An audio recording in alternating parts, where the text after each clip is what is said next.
I'm Lauren Summers. I'm Senior Director of Lifelong Learning and Travel here at the Yale Alumni Association. And I am the person responsible for the Yale Alumni Academy program, along with my team, some of whom are on this call. Someone is saying, I can't see the professor, but you will see him in a minute when he starts talking. Right now you're seeing me, and I'm going to introduce him. I also just want to say thank you to all of you for your patience as we worked out our technical difficulties. And one of the things that I love about our Yale Alumni Academy programs, and really one of the reasons why we created this program, is to create the feeling that we're all in the room together. And so getting the feedback from you all and just being able to say, I can hear him, I can't, and seeing all your introductions, it's really about creating that community and reconnecting with what it's like to be in the classroom together. So thank you for all of that. I am very pleased to introduce to you Professor Vladimir Alexandrov, who's Benzinger Professor Emeritus of Slavic Languages and Literatures at Yale University. He grew up in New York City in a Russian immigrant family and was planning to be a scientist from an early age. However, after getting a bachelor's and a master's degree in geology, he decided to study literature and the humanities, which led him to do a PhD in comparative literature at Princeton. After teaching in the Slavic department at Harvard, he moved to Yale's Slavic department in 1986, where he taught undergraduate and graduate courses on 19th and 20th century Russian literature and culture, until he retired in 2018 to write full-time. While preparing to teach a graduate seminar on Russian emigre culture, he discovered Frederick Bruce Thomas, and he wrote The Black Russian, which is a book about an African-American who led an extraordinary life in Russia and Turkey in the early 20th century. And I could see from the chat, some of you all mentioning that you've read that book. I'm very excited that we're going to be able to have Professor Alexandrov back for another webinar in February for Black History Month, when we'll be talking about the Black Russian. And the Black Russian is actually now being developed into a dramatic TV series. What we're here to talk about today is the controversial Russian revolutionary Boris Savinkov, who is the subject of To Break Russia's Chains. Professor Alexandrov has written several academic books in addition to these, including Limits to Interpretation, The Meanings of Anna Karenina. His next project is going to focus on Lincoln and Russia. And if you all haven't read the book that is our subject today, To Break Russia's Chains, Boris Savinkov and His Wars Against the Tsar and the Bolsheviks, we will be sharing in the chat a link where you can purchase a signed copy from the Yale bookstore. And we do really encourage you to purchase a copy of the book. And certainly you can correspond with us at Yale Alumni Academy as you read it and give us your feedback and your questions.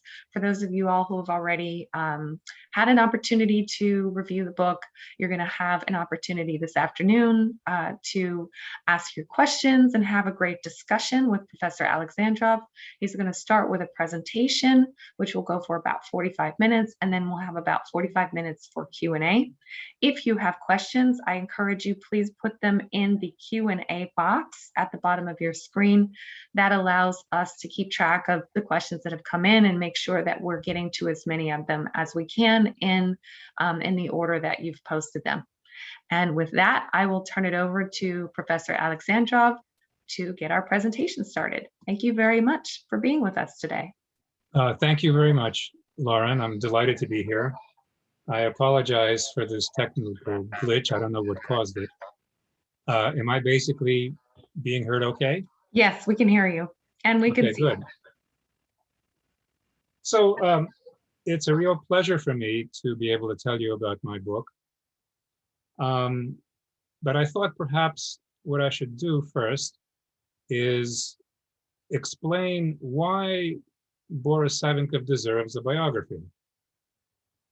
I think Winston Churchill put it very well in saying what was most important about him and what was most interesting about him. I quote Churchill, "Few men tried more, gave more, dared more, and suffered more for the Russian people."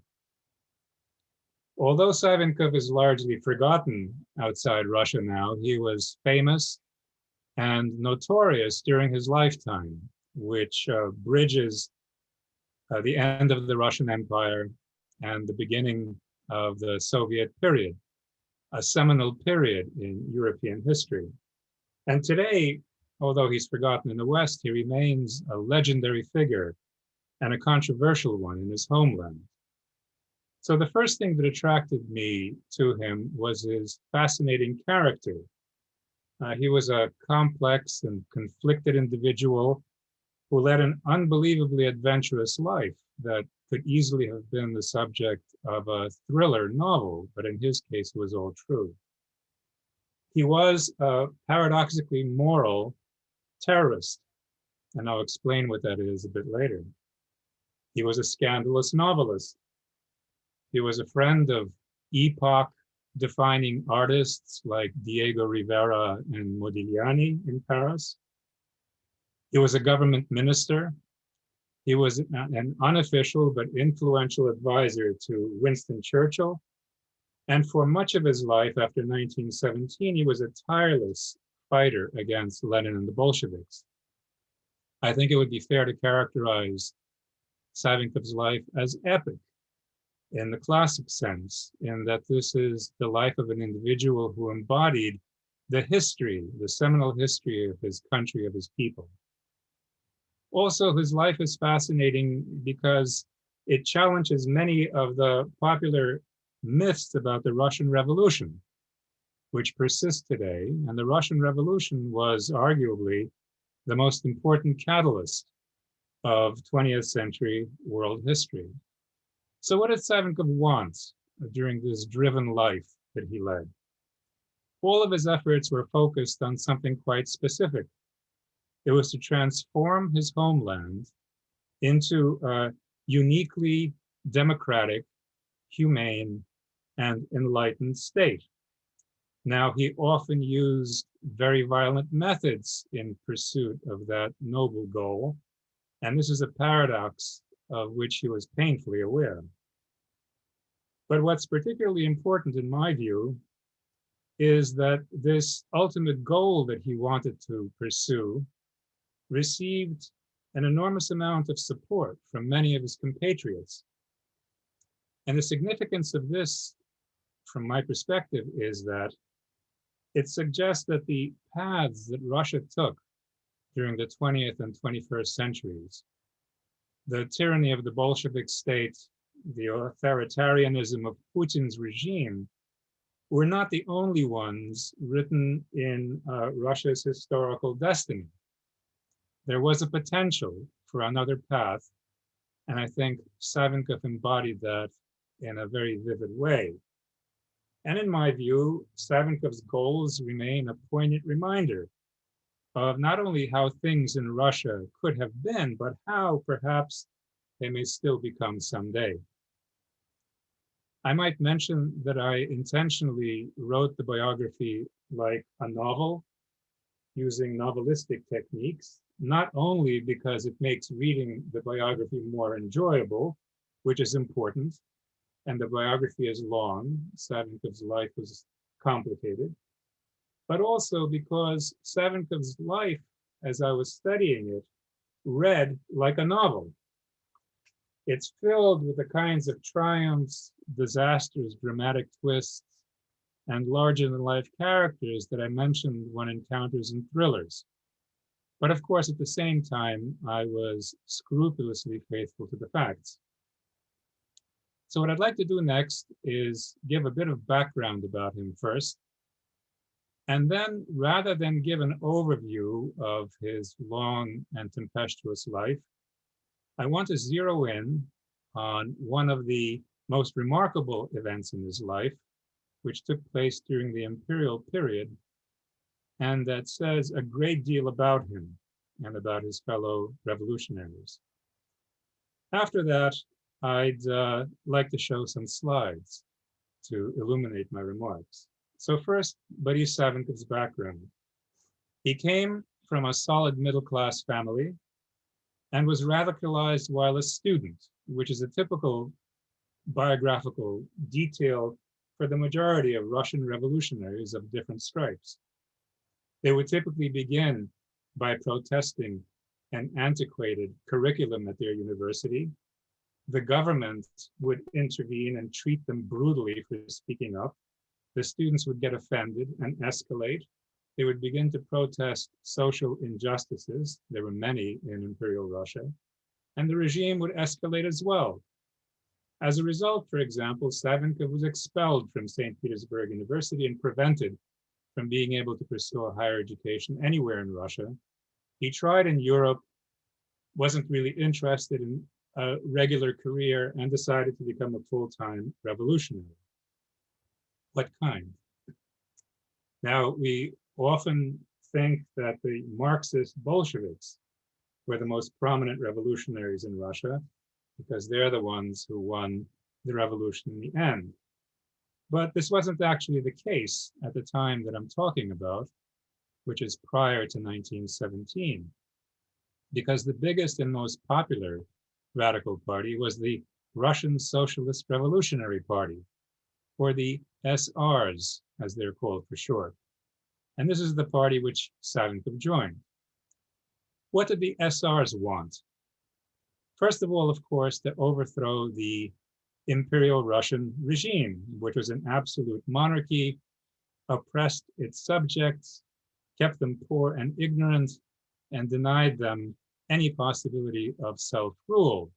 This varied a little bit later in the period that I'm talking about, but that's a fair assessment. What did the SRs want instead? They wanted to transform the Russian Empire into a democratic republic with self-determination for all its subjects.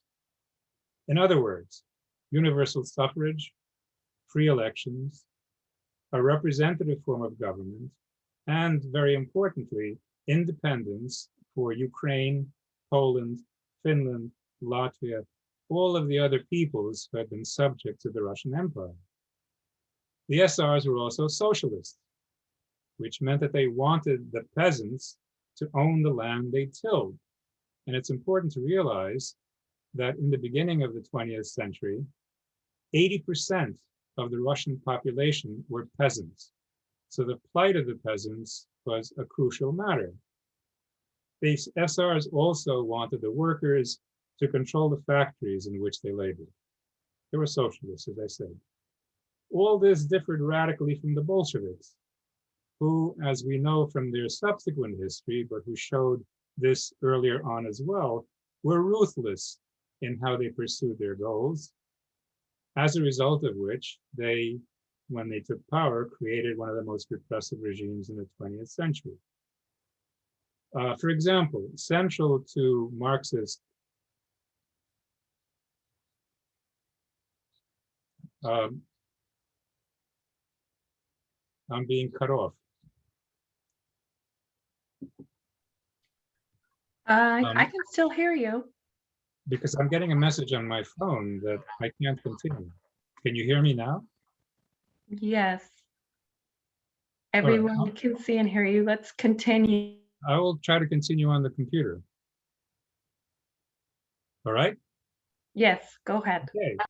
Sorry about that. I don't know what's going on. It's a relatively new Mac. This has never happened to me before. At any rate, I was describing how it was that the Socialist Revolutionaries, the party that Savinkov joined, differed from the Marxist Bolsheviks, who are the better known now radical party in Russian imperial history. Central to the Bolshevik Marxists was the idea of class warfare, which basically meant that a person's past socioeconomic status was indelible. It functioned, in their view, rather like race does for a racist. As a result of this, the Bolsheviks, even before they took power, were skeptical, if not worse, about anyone who had been on the wrong social class divide of Russian society being able to join them. In other words, for the Bolsheviks, the only good factory owner or priest or bureaucrat in the Tsarist bureaucracy or a judge or prosperous peasant was either an exiled one or a dead one. By contrast, the SRs accepted anyone into their fold who subscribed to their platform. And officially, Savinkov was a minor nobleman, not that that meant anything in terms of his status beyond the fact that he belonged to this estate. So inevitably, the SRs were the political and ideological opponents of the Marxist Bolsheviks. Now, all of this sounds quite reasonable and humane, thinking here of the SR political program, what they wanted, except for the fact that the SRs also had one very distinctive tactic, and that is something they called central terror, or the practice of assassinating leading figures in the Russian imperial regime in an attempt to catalyze a popular uprising by the peasants and the workers. I'll have more to say about this, but let me now just mention the following, that the SR conception of terrorism bears hardly any resemblance to what that word means today. The major difference is that the SRs chose terrorism as a tactic out of altruism. They wanted to free the Russian people, and they did everything in their power to avoid harming innocents. The SRs could also never get over their sense of guilt after a successful assassination that they carried out.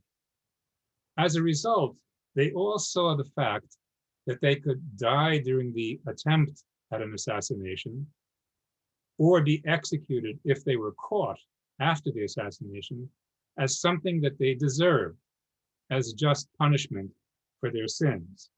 This is why they were, paradoxically, as I've described them, moral terrorists.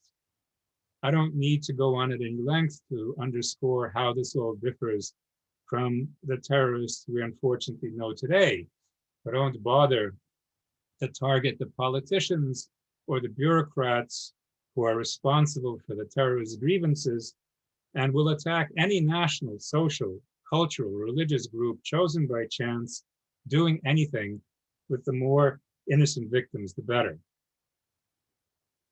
So Savinkov was caught up in both sides of the SR program. He embraced the populist and democratic principles and goals of the SRs, but he also wanted to become a terrorist because of a strong romantic streak that was in his nature. It appealed to him to be a member of a small group of heroic assassins who were doing serious damage to the oppressive imperial regime. It also appealed to him to put his life on the line, to sacrifice himself, if necessary, for the common people. As a result, when Savinkov joined the SRs, he also joined the combat organization. And he was good at it. He very soon became second in command of the entire SR combat organization. Now let me turn to the heart of my presentation, which is an episode, a very dramatic and poignant episode, I think, from his life during the imperial period, and which centers directly on this paradoxical and troubling issue of moral terrorism. What I'll be telling you about was actually the second terrorist action in which Savinkov became involved and took place in 1905. The previous year, he and his team were involved in another action, but I don't want to go into that. The one I have in mind, I think, is more illuminating and telling. After the first action to which I alluded now in passing, the leadership of the SR party gathered in Paris to plan their next move. And they decided that the way to proceed, because Russia was entering a kind of a period of revolutionary turmoil, was to target the governors general of three of the most important cities in the Russian Empire, St. Petersburg, Moscow, and Kiev. And Savinkov eagerly accepted the task of assassinating the governor general of Moscow, Grand Duke Sergey Alexandrovich, who, in addition to being the city's governor general, was the uncle of the reigning emperor, Nicholas II, as well as his brother-in-law, because the two men, although of different age, had married sisters. Why did the SRs and Savinkov target Grand Duke Sergey? Because he was one of the most influential members of the reactionary Romanov clan, and thus, in the eyes of the SRs, a perfect embodiment of injustice. It wasn't just revolutionaries who reviled Sergey, even liberals seethed at the mere mention of his name. What was it that Sergey had done to elicit this kind of reaction? Let me give you a few examples. When he was appointed to his post by his brother, Alexander III, Emperor Alexander III, in 1891, Sergey began his duties as Governor General of Moscow by expelling the city's 20,000 Jews. Moreover, he chose to do this on Passover. In 1896, he showed heartless indifference during the Great Khadinka tragedy, which was when several thousands of Russian workers and peasants were crushed to death during a bungled celebration of Nicholas II's coronation. Sergey let police and Cossacks use bloody force to suppress dissent by students and workers. At the end of 1904, Russia was in a state of turmoil, and Sergey acted as an advisor to his nephew, the Emperor Nicholas II.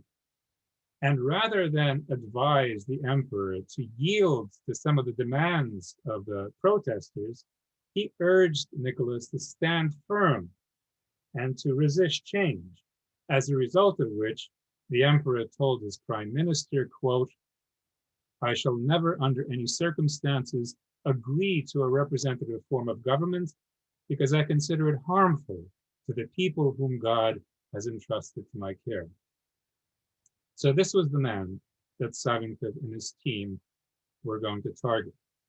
In early November 1904, Savinkov and his 3 team members successfully traveled from Paris to Moscow, smuggling in money, using false papers, and several dozen pounds of dynamite.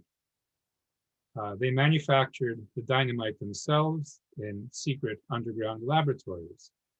And in 1904, the days of bomb-sniffing dogs at borders were still in the future. But human error by lax border guards was obviously already around. Now, it wasn't the case that you could simply look up in some kind of a telephone directory where the Governor General lived. So the team that Savinkov brought had to find him in order to be able to plan an attack. And they did this through what was by then a time-honored method for them. 2 of the members disguised themselves as cabbies. We're talking about Moscow in the winter, so the cabs were actually sleighs pulled by horses.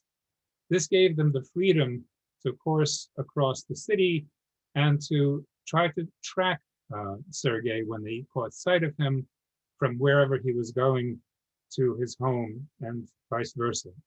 The 3rd member of Savinkov's team was a woman, Dora Brilliant. She was a Jewish woman. The SRs, I might mention, and the combat organization allowed women into their ranks.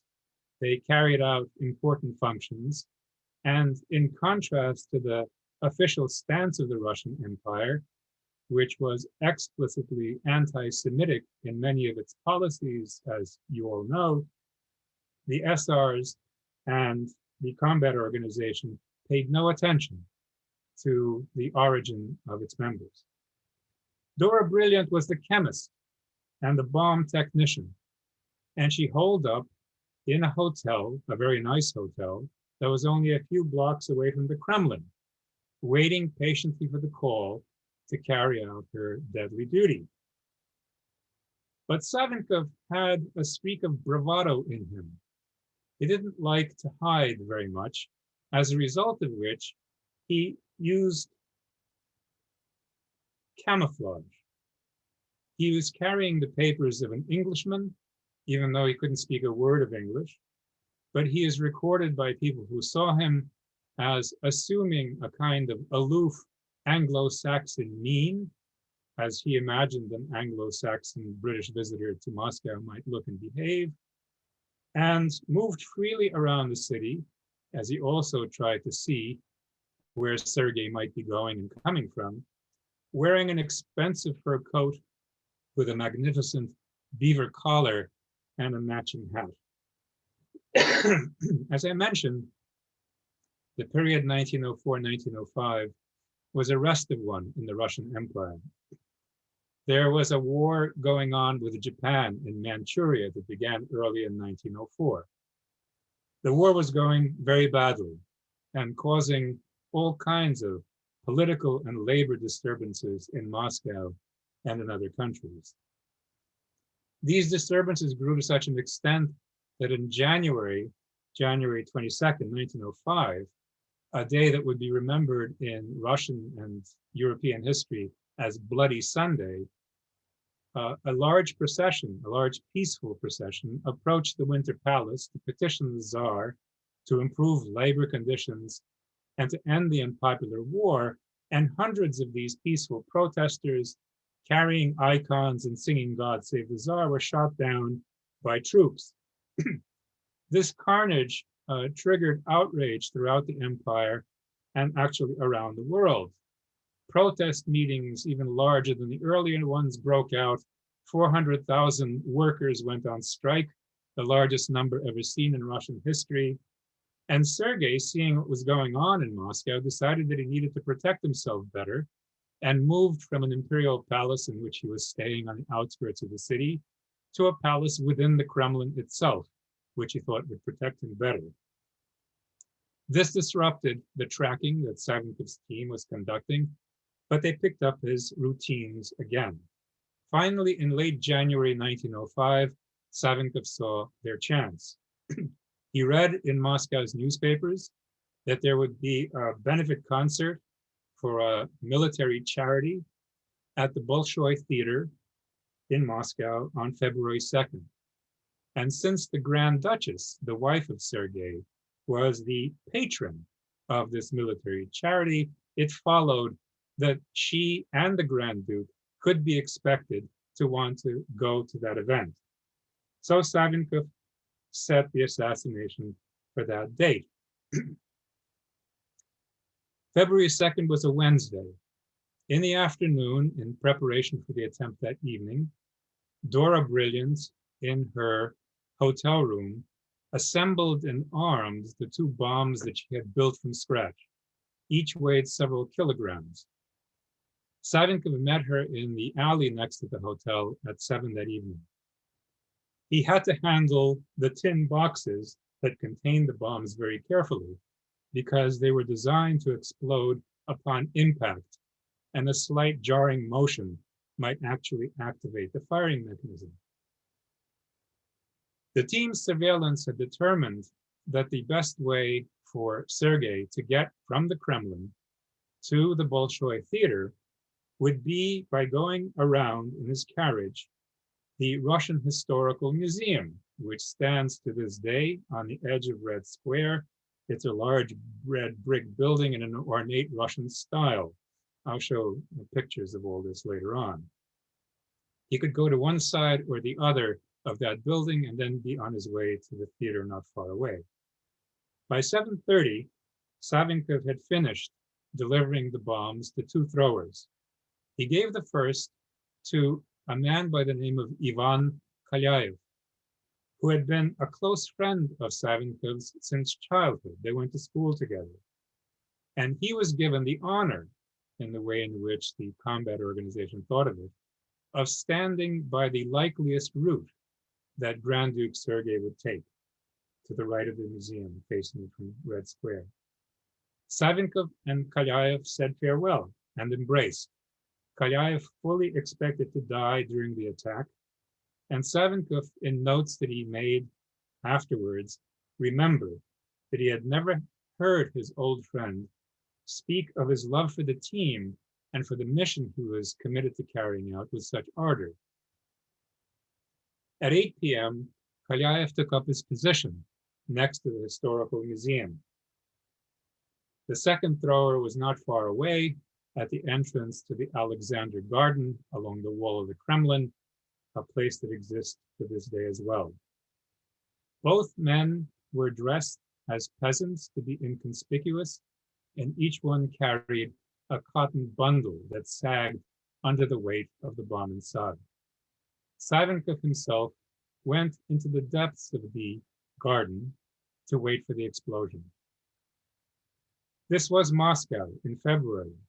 A blizzard was coming, the cold was intense, there were very few streetlights in the area, and as Savinkov remembered, they did very little to lift the gloom of a cold and heavy northern night.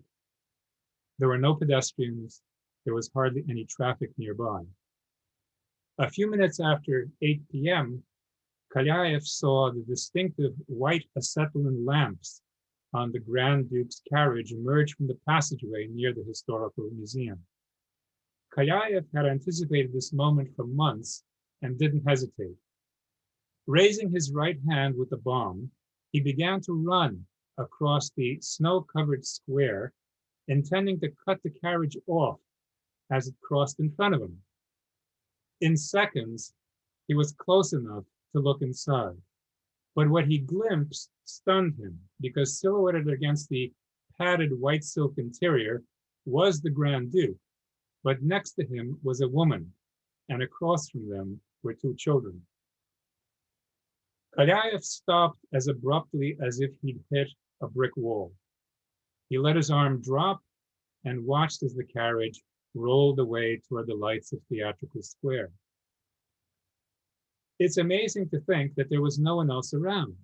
There were no armed guards. There was no escorting police vehicle. The coachman didn't see anything, and the people inside the carriage didn't notice anything either. To Savinkov, who was waiting in the Alexander Garden nearby, time dragged so slowly that he said he thought as if entire years had passed. He had also seen the lights of the Grand Duke's carriage and seen them turn toward where Kalyaev was waiting, but no explosion followed. Then Savinkov peered along the path that he had followed to get into the garden, and saw Kalyaev approaching through the mist and the gloom.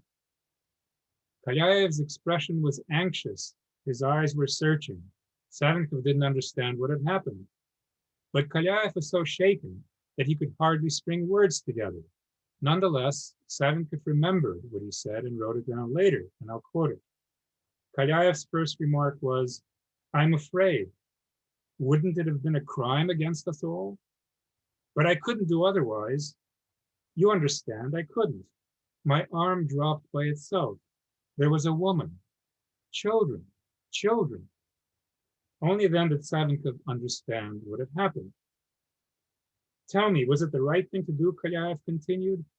It was right, wasn't it? Let them live. Are they guilty, or do you think I'm afraid? No, you know that I wasn't. I ran right up to the carriage. The woman and children Kalyaev had glimpsed were Sergei's wife and their adopted children, a niece and a nephew that they had adopted, ages 12 and 13. By staying his hand, when he could easily have thrown the bomb, Kalyaev had risked death for himself and the entire team through arrest. But the moral imperative not to spill innocent blood, which was a cardinal tenet of the SR party and the combat organization, eclipsed revolutionary justice. Savinkov replied to Kalyaev that not only did he not condemn him, he fully approved what he did. And later, so did the other members of the team. They decided to try again. I think of this all being like a scene out of a Dostoevsky novel. Just think of it. Two men, one with a powerful bomb, discussing the morality of political assassination in the middle of a freezing Moscow night under the Kremlin's walls. You could see Raskolnikov, perhaps, going through something like this. In any event, 2 days later, on the morning of Friday, February 4th, Dora again rearmed the two bombs by inserting the impact fuses in them. At this point, one of the ostensible bomb throwers had dropped out. His nerves failed him. Savinkov was prepared to step in, but there was a risk in that. As a result of which, Kalyaev decided that he would carry out the assassination himself. And after vacillating, Savinkov agreed. They again said goodbye. Kalyaev kissed Savinkov and headed off toward the Kremlin.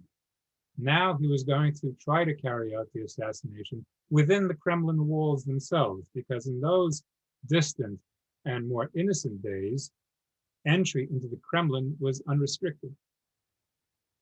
According to eyewitnesses, the bomb went off at 2:45 p.m. Kalyaev had run right up to the Grand Duke's carriage in a part of the Kremlin compound known as Senate Square.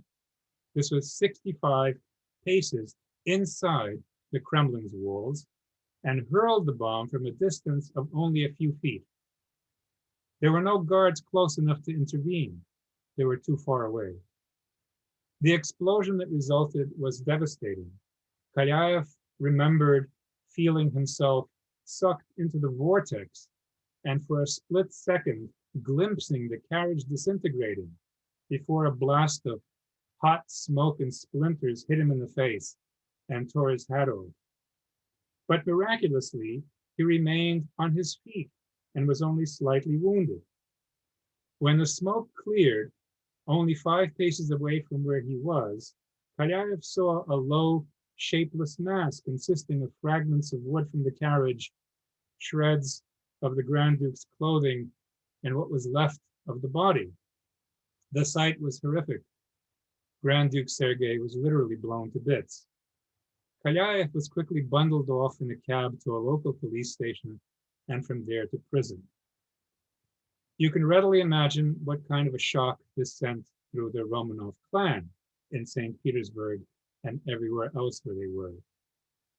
And just as the SRs had hoped and planned, the Romanovs became so terrified about their own safety that neither the Tsar nor other senior members of the family dared risking coming to Moscow to attend Sergei's funeral several days later.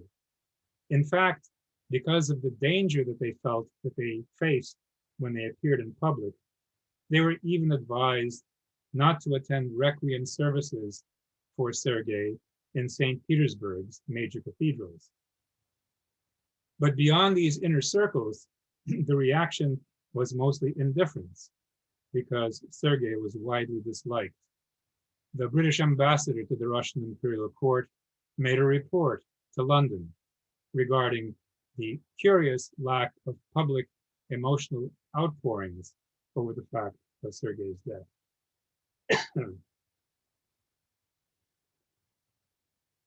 But this isn't the end of the story. What happened after was perhaps as amazing as Kalyaev stopping the first attack on Sergei. What happens after also illustrates yet again the paradoxical morality that was an inherent part of these Russian terrorists' worldview. Sergei's wife, his widow, Grand Duchess Yelizaveta, was a deeply religious woman. When she married into the Romanov family, she converted to Orthodoxy. She was a German princess, a Lutheran. And her faith did not fail her at this moment in her life, despite her shock and her grief at her husband's death. Or perhaps better to say, she did not fail the faith that she had embraced. On the day of the assassination itself, out of a feeling of charity, she went to visit the coachman who had been driving the carriage and who had been seriously injured. Obviously, despite the SR attempts not to have collateral damage, there was some, but as minimal as possible. And to spare this coachman's feelings, the Grand Duchess did not wear mourning so that she wouldn't reveal to the coachman that his august master had been killed. However, the greatest proof and test of Ella's faith was her astonishing visit to Kalyaev in his prison cell just 3 days after the assassination. Kalyaev was so shocked when he saw a heavily veiled woman coming into his prison cell that he could only watch in amazement as she dropped silently into a chair next to his. Then she pulled up her veil. He recognized her. She took his hand firmly in hers and began to weep. What an amazing, surreal encounter. The meeting of the Grand Duchess and the assassin lasted about 25 minutes. Kalyaev later described it in detail in letters to Savinkov, which he was allowed to send to other comrades, and in a moving poem that he wrote. At first, he remembered that he felt overwhelming pity for the Grand Duchess. Incredibly, he even tried to console her. And equally incredibly, she responded to him with compassion, saying that he must have been suffering a great deal to decide to do what he did. But upon hearing this, Kalyaev jumped up and interrupted her, crying that whatever unhappiness he had experienced was nothing in comparison to the suffering of the millions of Russians who have no way of protesting the horrible conditions under which they live or this horrible war that was being waged. And when Ella attempted meekly to explain her and her husband's position on these matters, and despite the fact that he felt pity for her, Kalyaev didn't yield his revolutionary convictions and insisted that despite all the pain he felt and the regret about all the pain he had caused her, he would still give his life 1,000 times, not just once, for Russia to be free. Before leaving, Ella told Kalyaev that she would pray for him and said that the Grand Duke forgives you. She projected her own Christian charity onto her dead husband. And she also asked him to accept as a memento of her visit a small icon. Kalyaev took the icon, but could not resist telling her in parting, "My conscience is clear," although it actually was not, judging by what he wrote about his feelings later, when he could not get rid of the sense of sin that he had taken upon himself through this murder, through this assassination. And at the same time, he continued to feel that he had to commit this sin to achieve the end that he wanted to, the freeing of the people. When Ella got up to leave, Kalyaev rose too. Then he bowed his head, took her right hand in his, and kissed it. Another absolutely remarkable scene that would be hard to invent if you were thinking about a novel. Inevitably, several months later, Kalyaev was tried by a special court and hanged at dawn on May 10th, 1905, in an old fortress 20 miles east of St. Petersburg. After the Grand Duke's funeral, Ella withdrew from public life and dedicated the rest of her life to faith and good works. In 1908, she sold all the jewels that she had, bought land in the south of Moscow, and founded the Martha and Mary Convent of Mercy that was dedicated to tending to the city's poor and sick. 2 years later, she took the veil and became the convent's abbess. However, when the Bolsheviks seized power in November of 1917, they arrested Ella and many other members of the Romanov family. And unlike the SRs, the Bolsheviks had no compunctions about killing innocents. You know that in July of 1918, the Bolshevik political police, the Cheka, executed Nicholas II, his wife, their 5 children, and 4 retainers. Later the same day, a detachment of the Cheka killed Ella and a number of her followers in the Urals. In 1984, the late Grand Duchess was canonized a martyr saint by the Russian Orthodox Emigre Church in New York City. And 8 years later, after the dissolution of the Soviet Union, Ella's canonization was recognized by the Moscow Patriarchate. What about Savinkov?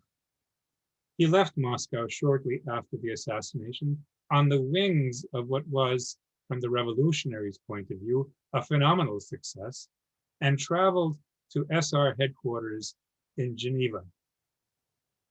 The combat organization's prestige was at an all-time high among different strata of Russian society, and financial contributions from admirers poured in. The next logical targets for the terrorists would be other imperial grandees and even Tsar Nicholas himself. However, when Savinkov crossed the border out of Russia, he had no idea of how lucky he was to have gotten out alive. And it's not because of the imperial secret police. It's because neither Savinkov nor any other leader in the SR party or the combat organization knew that there was a traitor in their midst, no less a figure than the revered head of the combat organization itself, a man by the name of Yevno Azev. He had been on the payroll of the Okhrana, the secret police that guarded the imperial regime, for a decade, and simultaneously had risen to a senior position in the SR party. So he was simultaneously organizing some plots, letting others go forward, and betraying its members and their plans. And he had planned to give Savinkov up to the Okhrana, and only because Savinkov, for some unknown reason, changed his plans at the last minute, was he not arrested. And had he been arrested, he would have been executed. To this day, it's not clear what motivated Yevno Azev. It wasn't just a double or even a triple agent because of the unpredictability of what he did. Russia has its share of outsized individuals during this tragic period in her history. Think of Rasputin, for example. But Azev, in many ways, was probably an even more unbelievable figure. Savinkov's and the SR party's day of reckoning with this traitor in their midst would not come for another 4 years, but that's, of course, part of another and much longer story. So there's much else to say about Savinkov's tempestuous life during the following years.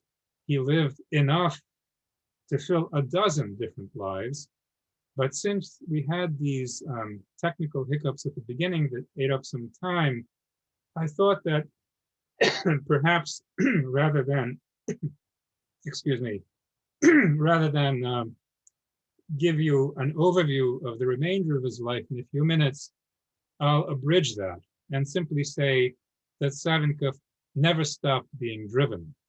During the imperial period until 1917, he continued to try to function as a terrorist, although Azev sabotaged a lot of his plans. The revelation of Azev's demonic role in the party shattered the party's and Savinkov's self-confidence. Savinkov then became an exile in Europe, where he became a writer. He was revived by the Great War because he was a great patriot. It turns out he thought that a German victory against Russia would be worse than the tyranny of the imperial regime. When the first revolution in 1917 happened, Savinkov rushed home. He was no longer under legal sanction and actually rose to the position of acting minister of war in the provisional government. I mean, what a trajectory for somebody who was trying to blow up imperial figures on the streets of Moscow and St. Petersburg to becoming one of the military arbiters of Russian fate later on.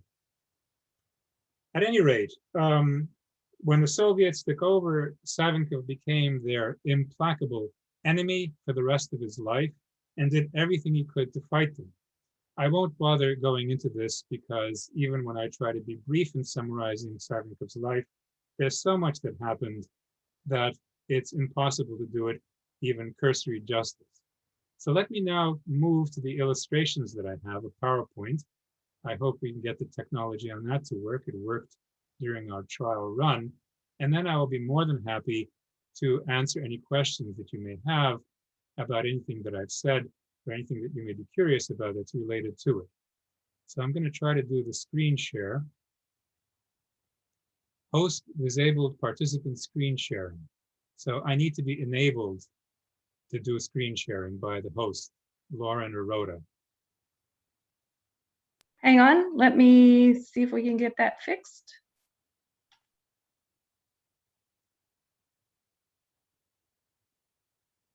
You should be all set. Okay, so let me try screen sharing again. Share.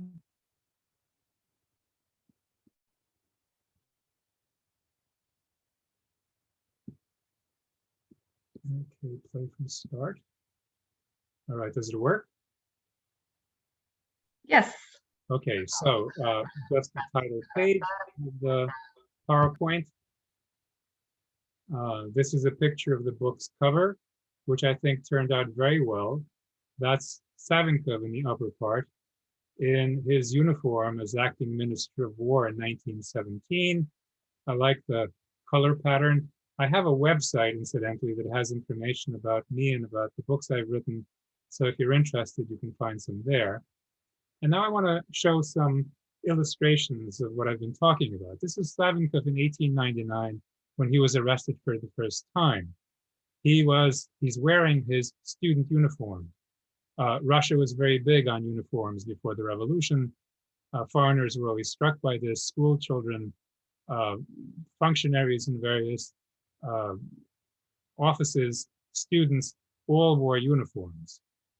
I won't bother commenting about his features. You can make your own interpretations yourself, but there's definitely a bit of defiance in the gaze that he's directing at the police camera.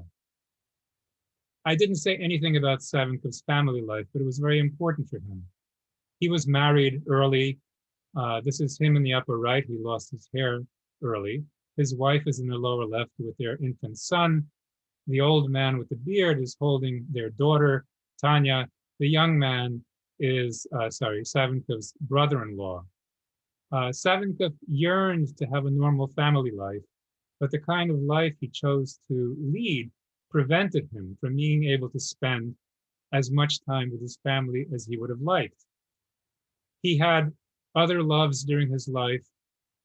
He remained loyal to his first wife and their children for the remainder of his life and supported them financially, even when he was destitute himself and had others who were dependent on him.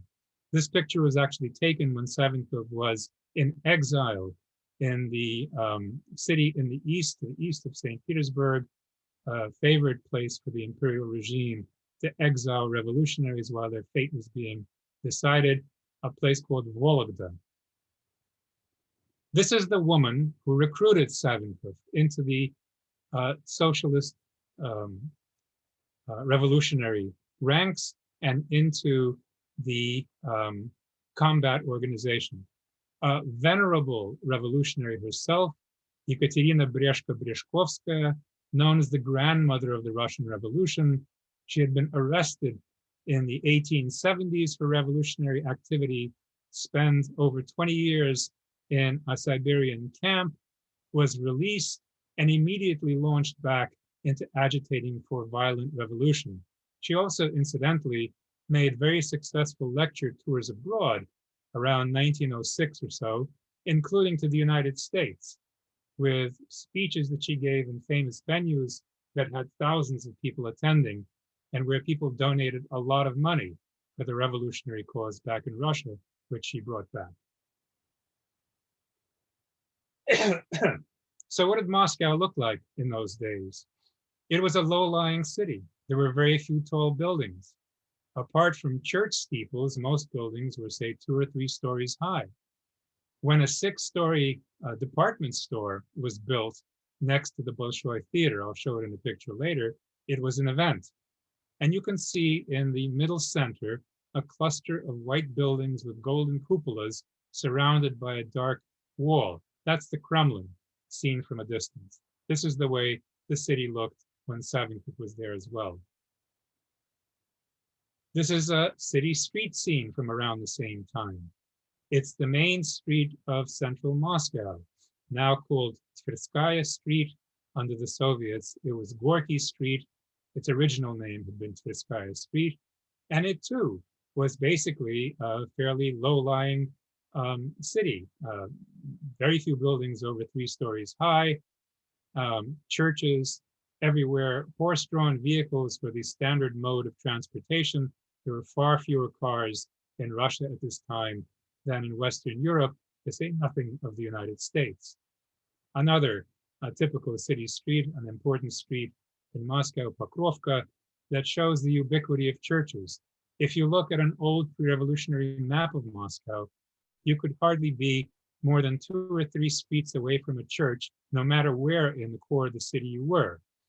A significant percentage of those churches were destroyed during the anti-religious campaigns under the Soviets, especially in the 1930s. A picture of Grand Duke Sergey, a handsome man, a proud man, but an unhappy and an unpopular man. There are memoirs by members of the imperial family that ridicule him for his pomposity. On the other hand, his wife remembered him as having a good heart and that he tried to do whatever he could to improve the plight of many of Moscow's destitute citizens. This is a picture of Dora Brilliant. It's modeled because of the source where I got it from, a revolutionary journal. She was a young woman. She was eventually caught for her revolutionary activity, went mad in prison, and died. This is Ivan Kalyaev. His nickname was the Poet. I mentioned that he wrote a poem about his experience with the Grand Duchess. People who knew him were always struck by his large eyes that seemed haunted and somehow not quite of this world. So this is the location of the assassination. In the rear is this ornate building. There'll be another photo of it later. That is the Duma, that is the town hall of pre-revolutionary Moscow. Then there's a gap between it and a fairy tale looking building with spires in the front, which is the historical museum. Both of those buildings still stand. They still look the same. And in the foreground, you can see greenery behind a fence. That's the Alexander Garden that runs along the wall of the Kremlin. So it is in this general area that that dramatic event I described unfolded. Another view on the left is the Duma building in front of which Kalyaev is waiting. In the middle is the so-called Iberian Gate and building. It's a chapel and a gate to the Kremlin. The Kremlin is behind that building with the 2 spires. And to the right is the historical museum. This gate and the chapel with the spires was torn down under Stalin, I might mention, because he wanted room for his tank columns to maneuver during parades, but it was rebuilt shortly after the Soviet Union collapsed. And basically right around where the figures are in the foreground is where the encounter between Kalyaev and the Grand Duke's carriage probably took place. This is where the Grand Duke was heading. You can see the columned building in the distance. That is the Bolshoi Opera, also looks the same now. To the right of it is the department store building that also still stands. That was then the tallest building in the city. Obviously, there's some sort of work going on in Theatrical Square in front of the Bolshoi Theater. This is, of course, a pre-revolutionary photograph. This is part of what was left of the Grand Duke's carriage inside the Kremlin. It was blasted to pieces. There was the horrific carnage that I mentioned that everyone saw as well. All of the windows of surrounding buildings were shattered by the force of the explosion. There was a monument put up on the site of the Grand Duke's assassination, but the Bolsheviks tore it down when they took over. It's since been reinstated. And here is the Grand Duchess, Ella, a beautiful young woman. In 1894, she already had been married to the Grand Duke by this point, and that's her in her garb as the abbess of the Martha and Mary convent that she established. And this is Yevno Azev, about whom I only said a few words, but who was the kind of dark genius behind a lot of what happened to Savinkov during his tempestuous life, because of the kind of spoiler role that Azev played in his life and in the life of the combat organization. just a little bit of Savinkov later. In the lower left-hand corner is Savinkov in his acting Minister of War uniform, and he's speaking very comfortably to the commander-in-chief of all of the Russian armies at this point in the summer of 1917. So Savinkov had risen from a kind of a skulking revolutionary hiding from the police to the center of power. Here's another photograph showing that. Savinkov is in the middle, the bald pate, and he's sitting next to Alexander Kerensky, who is the prime minister in charge of the provisional government. It's a military council meeting, again, in the summer of 1917, in the Winter Palace, which the provisional government took over. Another picture of the book, in case you've forgotten what it looks like and need a prompt as to what to reach for on a bookstore shelf. And I wanted to mention that you can get signed copies of the book if you want.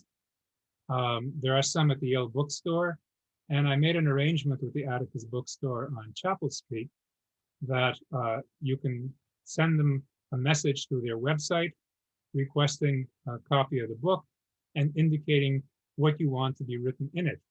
And I will be willing to come in and fulfill that request, writing almost anything that anybody wants. So that's the end of my presentation. Thank you very much for attending and listening to it, despite the little glitches that we had. I hope it wasn't too painful to get through. And now, as previously arranged, I'd be happy to field any questions that anybody might have. Thank you very much. Wow, this was almost like watching a film. You did such an incredible job of taking us through what, in your words at the beginning, you said sort of, you wrote it like a novel because it reads like a novel. And I agree, you know, it was a bit like reading a novel, listening to you present. So that was fantastic. Thank you so much, Professor Alexandrov. We do have time for some questions. We have a couple of questions in the Q&A box, but please feel free to post your questions so that we can get the discussion going. I'm going to start with Robert's question. He said, did the SRs consider the Asian peoples worthy of independence? Oh, yes. No, and in fact, even when Savinkov was not in a position to practically do anything about the future fate of peoples who had been subject to the Russian Empire, he was very sympathetic to all of the aspirations for independence by the peoples of the Caucasus everywhere throughout the Russian Empire. And one of his big beefs with the whites who were fighting the Bolsheviks is that the whites did not want to allow the subject peoples their freedom. So Savinkov was consistent in insisting on that throughout his life. Okay. Lauren to field questions for me, so don't be offended if I don't get to them. Following orders. we have a few questions, but we should be able to get through most of them. What do you think of the I'm going to hopefully not butcher this word, Shakhnazarov film, The Writer Named Death? I don't think it's pretty good. You know, it shows part of the legacy of Savinkov in Russia. The Soviets tried to erase him from Russian history because he was an opponent who in the end lost his war against them, obviously. The subtitle of my book includes Savinkov's war against Lenin and the Bolsheviks. We know that Lenin and the Bolsheviks were not defeated. Savinkov was defeated by them, although it's a complicated matter. And this film is interesting because it's based on the motif of Savinkov's life. It is not a direct transcription of either his memoir or of events that he participated in, but it gives a flavor of aspects of what his life was like and what the atmosphere in Russia was like at the time when terrorist acts were occurring all the time.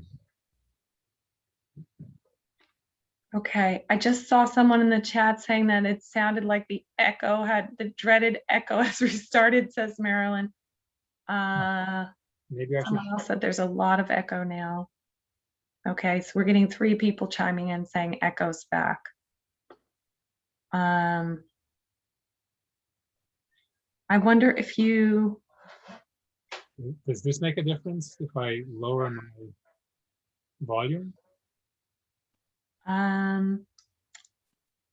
it's hard for me too, because I hear you just fine. Rhoda, if you could chime in and help us out, because you were hearing the echo before. Yes, I heard the echo, but if you don't mind saying a few more words, let's see if it's changed. It's not that bad, says Sylvia. Okay, I'm going to go to another question. Let's see what we get. Would you recommend Savinkov's novel Pale Horse? Yes, I write about it in my book. It's a short novel. It's an easy read. It caused all kinds of waves and scandals because people thought it was a from the heart confession by Savinkov, even though he used a pseudonym, about his career. I think as a work of literature, it's basically no better than middling. Savinkov was an amateur at this point, and there are all kinds of weaknesses that his short little novel has. I can summarize it all perhaps most succinctly by saying that he tried to be sort of scary, but he came out lame, in my view.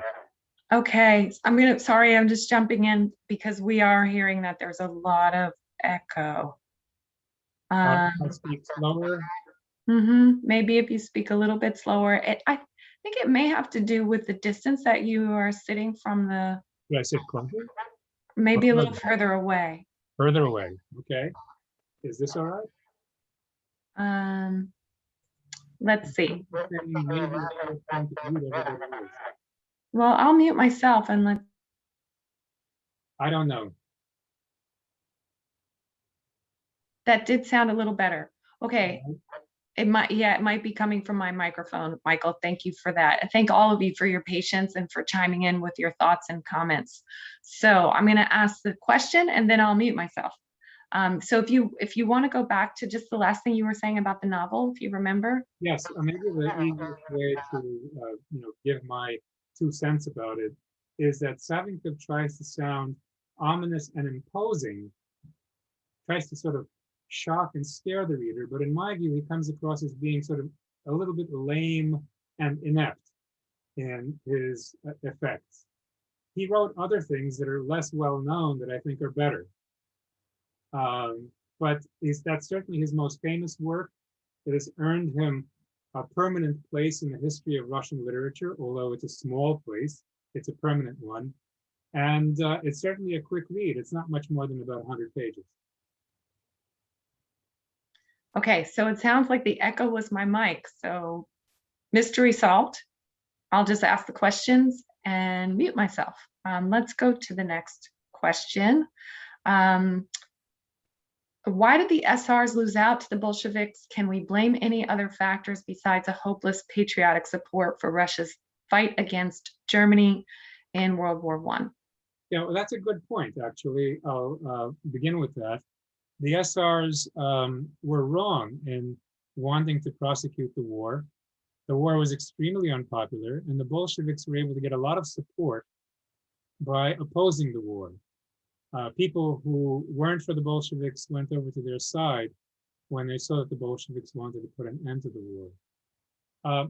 The other aspect of this question is also a very interesting one, and I can use Savinkov as an example. He was, in the end, too principled. There was a chance in July of 1917 when Lenin and his Bolshevik team tried to stage a coup d'etat. This was before their October-November successful coup d'etat. The provisional government was strong enough to withstand it, but it wasn't strong enough, and Savinkov wasn't strong enough to insist that the Bolsheviks be destroyed as a party. They were seen as being socialists, even though they were ultimately committed to communism, who had erred and who needed to be given a chance. The Bolsheviks did not give their opponents any kind of a chance ever. So I think it was the ruthlessness of the Bolsheviks in destroying their enemies and the attempt to stick to democratic procedures and principles that doomed the SRs in their conflict with the Bolsheviks. A famous old revolutionary who knew Savinkov and admired him and whom he admired once put it in a nutshell. She said that Savinkov and the SRs in general were stupidly honest. And what she meant by that was that in the kind of political scrum that they were involved in, this kind of honesty and sticking to principles was going to doom them. And I think that that's, in brief, what led to the SR's loss and the Bolsheviks' triumph.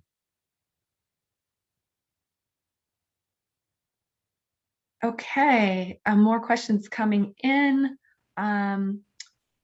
We mentioned when I read your bio that there was some interest in making the Black Russian into a movie, and Carol wanted to know if there was any interest in making this book into a movie or a television program.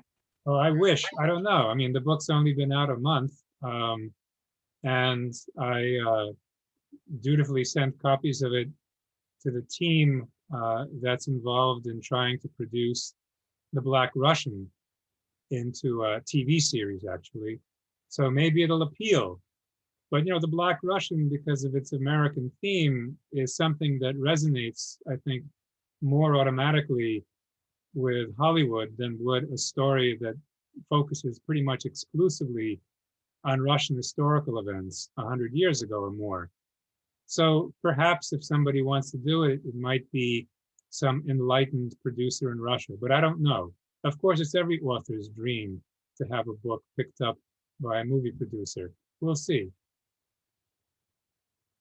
Well, certainly the Black Russian lends itself to that. I mean, I do want to tease that. I said in the beginning, we have you back in February to talk about that book.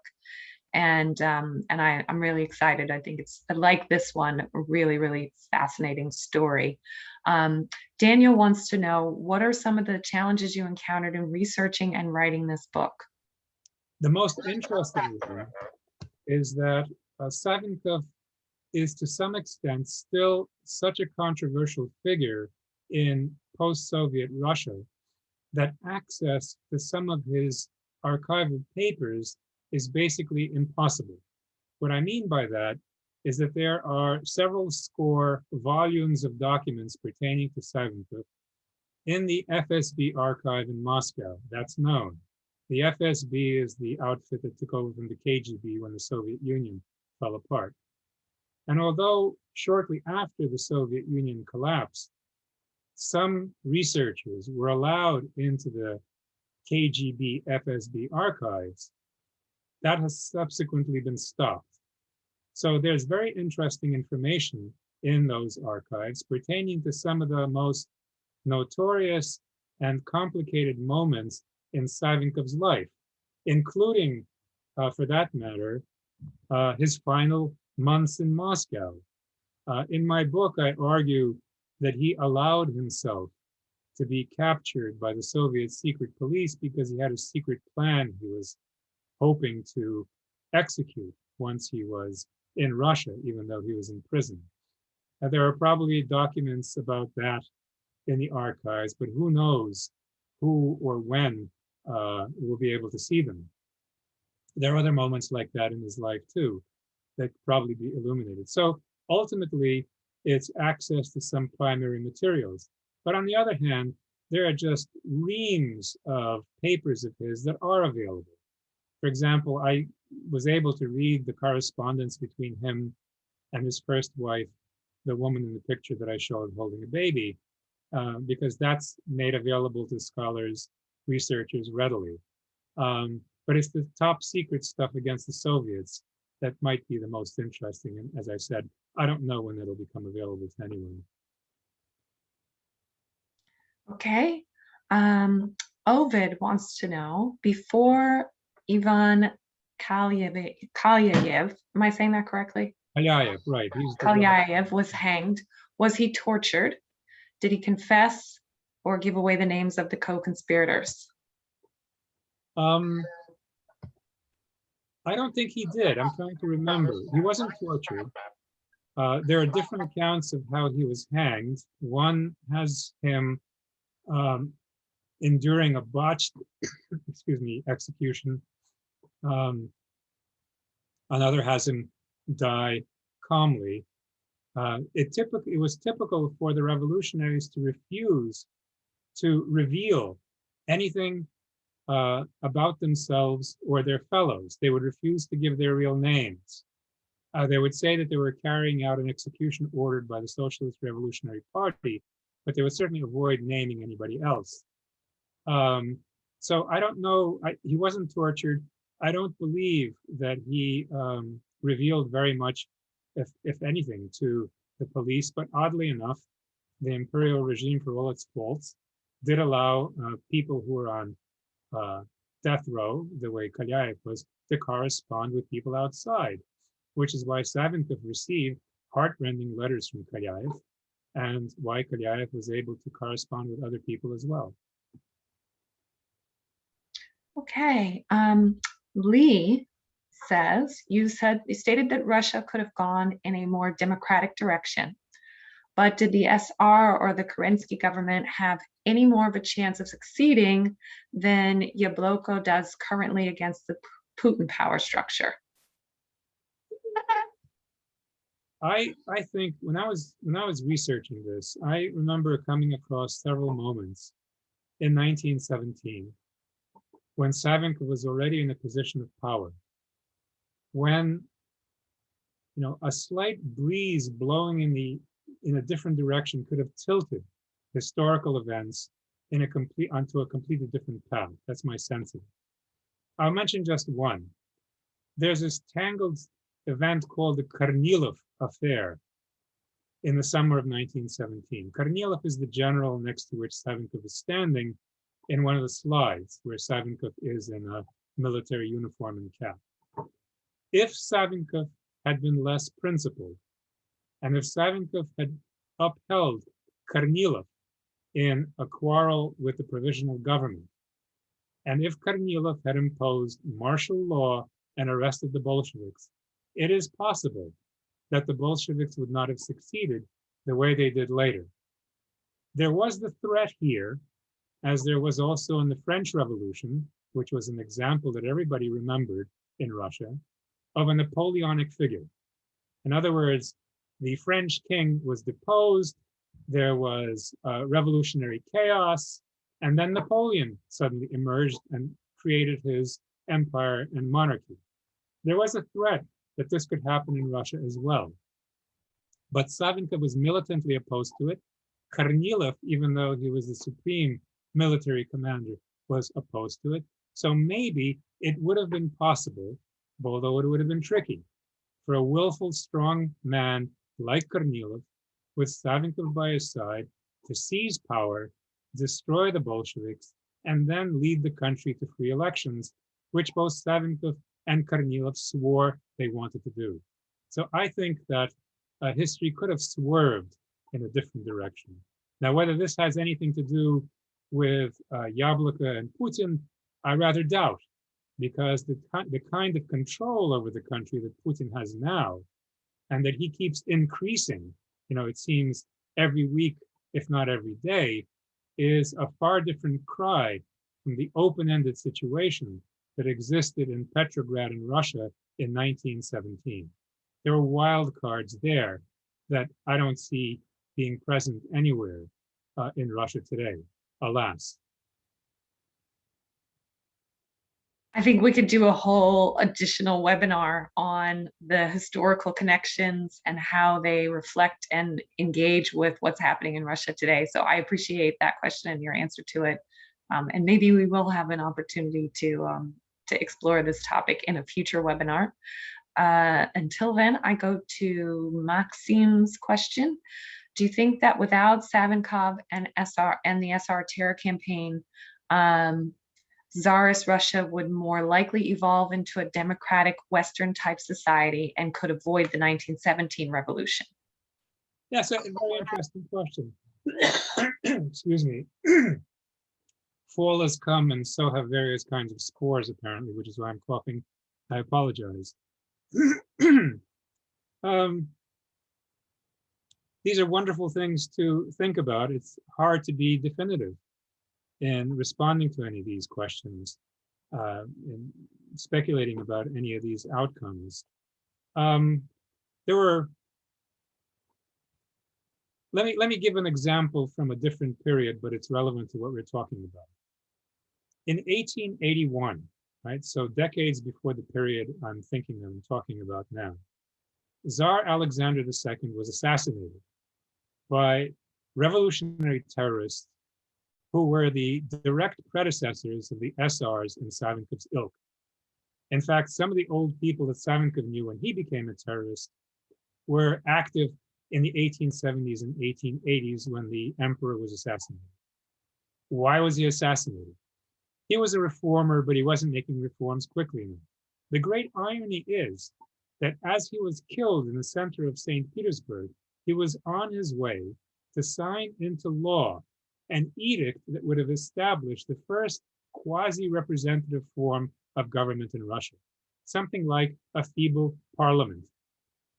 The fact that he was brutally killed in the city, despite the fact that he was a reformer, and incidentally, he's the one who freed the Russian serfs in 1861, simply by imperial edict, without the horrors of the Civil War that we know happened in the United States to free the slaves.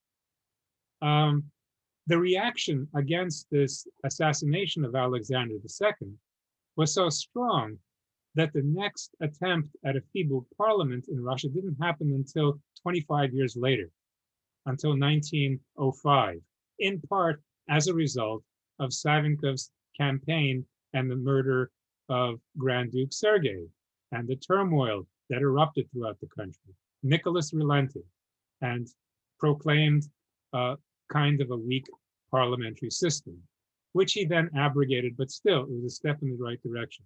So maybe if the terrorists had not pushed as violently as they did, maybe the empire would have evolved. There was a very strong prime minister, Stolypin, who wanted to revise the empire from top to bottom. One of his signature plans was to create a country of independent farmers. The peasants were going to be given land and encouraged to work on their own and not do it communally the way it had been done traditionally in Russia from time immemorial, which is also what the SRs wanted. They didn't want the landowners to own the land, but they wanted the peasants to work the land communally. Stolypin was a very enlightened figure. He was also very tough. He instituted martial law. He had a lot of people killed. But if he had not been assassinated, perhaps he would have been strong enough to institute the kinds of reforms with regard to land, for example, that would have diffused what the radical revolutionaries were advocating. So it's a fair assumption, or it's a fair supposition, rather, that had the radical parties been less violent, perhaps the empire could have evolved into something more peaceful. And anyway, Russia should never have entered the First World War. There was absolutely no reason for it. The country was unprepared. It was deeply, deeply damaged by the Great War, which caused enormous unrest, which the radical parties, the Bolsheviks in particular, were able to use for their own ends. So there were various mistakes that happened, but yes, I think that the behavior of the terrorists could have contributed to a worse end. Well, with that, I think we're going to close. We have a couple of additional questions coming in, but I definitely have gotten a sense from this, especially the last few minutes of this conversation, that we could do a whole additional piece on, how some of these historical events have affected the state of the 21st century affairs with Russia. And I think that would be really interesting to do. So perhaps we can invite you back again for another presentation. after we talk about the Black Russian in February. Sure. Let me just mention that I'm happy to get emails from people if they want to write with points that interest them. My email is on my website. And it's also easy to remember. It's the Yale default email, vladimir.alexandrov@yale.edu. You can look me up. I'm listed everywhere. And if you want to talk about something, we could even arrange a chat over Zoom. Hopefully it'll work better than this time, but well, I won't be unmuted causing an echo, so probably it will. no. Anyway, it was a pleasure to be able to field a few questions from some of you. They were very interesting. I like talking about these things. So thank you all very much for tuning in, and thank you, Lauren and Rhoda, for setting it up. Well, thank you for joining us. This has been wonderful. So many compliments coming in the chat to say that they really enjoyed it. It was an excellent presentation. I have reposted the link to purchase a signed copy of your book at the Yale bookstore in the chat. I really encourage everyone take a look at the chat and use the link to purchase copies. And we will see you on the next presentation. Thank you. Thanks very much.